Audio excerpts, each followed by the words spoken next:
नमस्कार दोस्तों। इस वक्त यूरोप के गलियारों में जो हलचल मची है वो किसी एक देश या बयान तक सीमित नहीं है। ये एक ऐसा भू राजनीतिक भूकंप है जिसकी गूंज अब एशिया तक सुनाई दे रही है।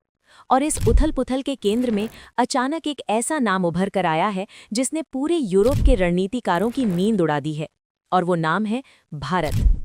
हालात ऐसे बन चुके हैं कि पोलैंड और बाल्टिक देश जैसे फ्रंट लाइन स्टेट्स अब खुलकर भारत की सैन्य क्षमता का लोहा मान रहे हैं।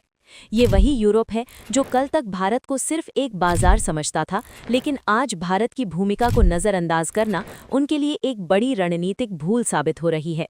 असल में यूरोप को आज एक ऐसी क्रिटिकल स्ट्रेंथ की तलाश है जिसकी कीमत हथियारों और पैसों से कहीं ऊपर है। एक ऐसी ताकत जो युद्ध के मैदान से लेकर सप्लाई चेन तक पूरा खेल बदलने का दम रखती है। मगर यहाँ एक बड़ा ट्विस्ट है। भारत के पास वो ताकत तो है, लेकिन भारत उसे आसानी से यूरोप को सौंप नहीं सकता।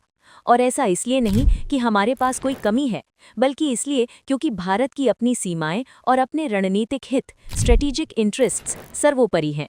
यही कारण है कि पोलैंड और बाल्टिक देश आज बेचैन हैं। उन पर रूस का सीधा दबाव है। उन्हें सुरक्षा चाहिए, एक भरोसेमंद साथी चाहिए जो सिर्फ शब्दों से नहीं बल्कि जमीनी ताकत से उनके साथ खड़ा हो सके। और उनकी तलाश अब भारत पर आकर रुक गई है।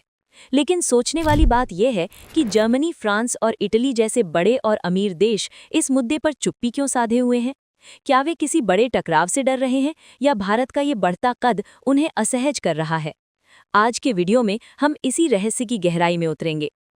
असलियत यह है कि पोलैंड और बाल्टिक देशों की नाराजगी किसी बाहरी दुश्मन से ज्यादा खुद यूरोप के रवैये से है। उनका गुस्सा उन देशों पर है जिन्हें यूरोप का पावर सेंटर माना जाता रहा। आरोप साफ है, सालों तक सुरक्षा के नाम पर सिर्फ बातें की गईं, लेकिन जब रक्षा बजट बढ़ाने और जमीनी तैयारी की बारी आई तो सब पीछे हट गए। नतीजा आज सबके सामने है। यूरोप की हथियार सप्लाई चेन पूरी तरह चरमरा चुकी है।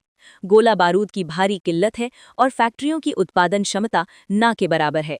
इसी कमजोरी ने फ्रंटलाइन देशों को मजबूर कर दिया कि वे यूरोप के बाहर विकल्प तलाशें।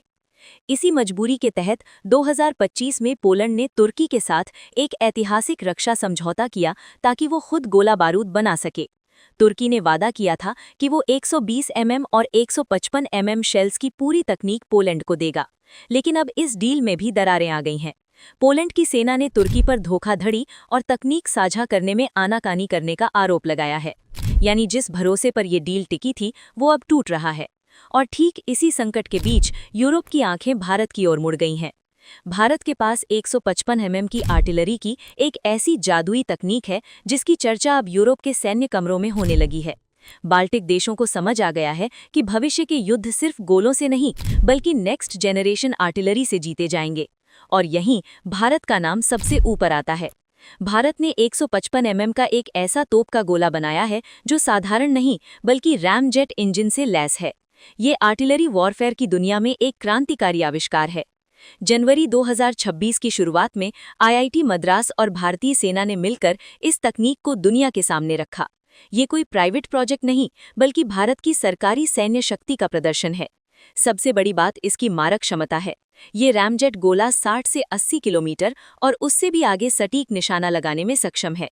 ये दूरी दुश्मन की पूरी डिफेंस प्लानिंग को ध्वस्त करने के लिए काफ़ी है। यूरोप की असली बेचैनी यही है क्योंकि उनके पास फिलहाल इसका कोई जवाब नहीं है। बाल्टिक देशों ने अब सीधे तौर पर अपने अमीर यूरोपीय पड़ोसियों को आईना दिखाया है कि जो काम सालों तक अरबों डॉलर खर्च करके बड़े देश नहीं कर पाए वो भारत ने अपनी स्वदेशी तकनीक से कर दिखाया है। उन्हें अब भारत की डीप फायर पावर में ही अपना भविष्य नजर आ रहा है। सवाल बहुत चुभने वाला है। अगर भारत जैसा देश आज ऐसी तकनीक बना सकता है तो संसाधनों से संपन्न यूरोप पीछे क्यों रह गया?